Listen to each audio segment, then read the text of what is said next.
Акыркы убактарда жана сервис Лалафо деген бар. Ар кандай посттор, публикациялар да чыгып атат. Обмен на растительное масло, на муку, макаронные изделия деп. Негизи аябай көбөйүп кетти. Аябай. Олег Жапарович, микрофонду өчүрүп коесузбу? Ошо балдардын кийимдерин сатып атышат, ар кандай оюнчуктарын да, өздөрүнүн кийимдерин, элементарный вещь, аябай печально да. Азыр акыркы учурларда жашынакай болгон апа, ата, эже, байкелер жардам сурап турушат да, эшикте, көчөлөрдө, магазинден жан ясама не раз да сталкивалась аласың, именно магазинден жандарында 100 сом, 200 сом берип коюп алышты депчи. Бул азыркы чындык, бул реалдуу чындык, ушул акыркы күндөрдүнчү. Анан кийин ошол көп продуктылар Казахстандан бизге келет, мука, яйцо, растительное масло, сахар, бул эң керектүү продуктыларданчы. Анан кийин азыр март, апрелде Казахстанда карантинный мир ввели и вводят эти локдауны. Ошол азыр Казакстан менен кандай сүйлөшүүлөр болуп жатат? Реалдуу сүйлөшүүлөр. Эгерде азыр жабылып баштаса дагы бизге жөнөтпөй калышы мүмкүн да. Елена Калбековна, можно я вам тогда отвечу?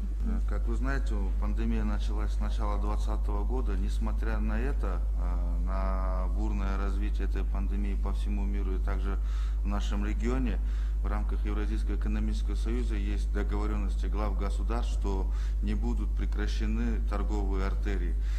То есть примером этого является 2020 год, что несмотря на то, что были перекрыты границы для физических лиц, торговые артерии у нас остались открытыми. Кроме того, я хотел бы сказать, что у нас по сахару и по подсолнечному маслу основные поставщики является Российская Федерация. Но включительно Казахстан тоже какой-то процент. С Казахстана им самим не хватает ни сахара, ни масла, поэтому у нас сейчас основной поставщик это Российская Федерация. С этой страной мы ведем сейчас переговоры по сахару. Вот вчера было заседание Совета ЕАЭС, где российская сторона инициировала обнуление пошлин на 4-месячный период по ввозу сахара белого.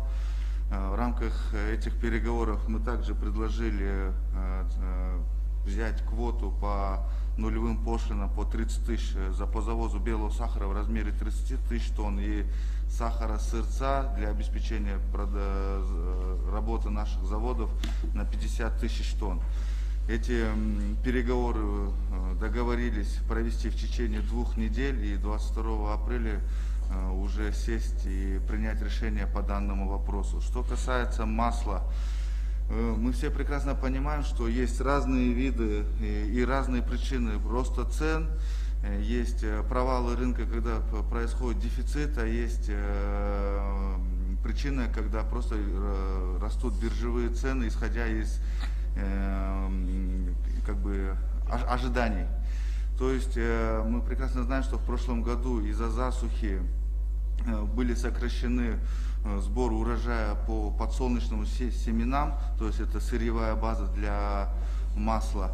И также в Кыргызской республике вы знаете, что у нас практически уже перестали сажать. В связи с этим премьер-министром было дано поручение Минсельхозу для проработки этого вопроса, чтобы были увеличены посевные площади подсолнечника для того, чтобы обеспечить сырьем тот же самый завод Домата на юге. И такая же работа ведется в рамках ЕАЭС, что и по сахарной свекле, что и по подсолнечнику.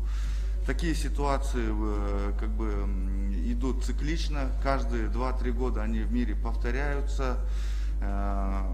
Здесь нет необходимости сеять панику на рынке, потому что такими заявлениями будут пользоваться недобросовестные, можно сказать, трейдеры на рынке, которые будут проводить спекуляции.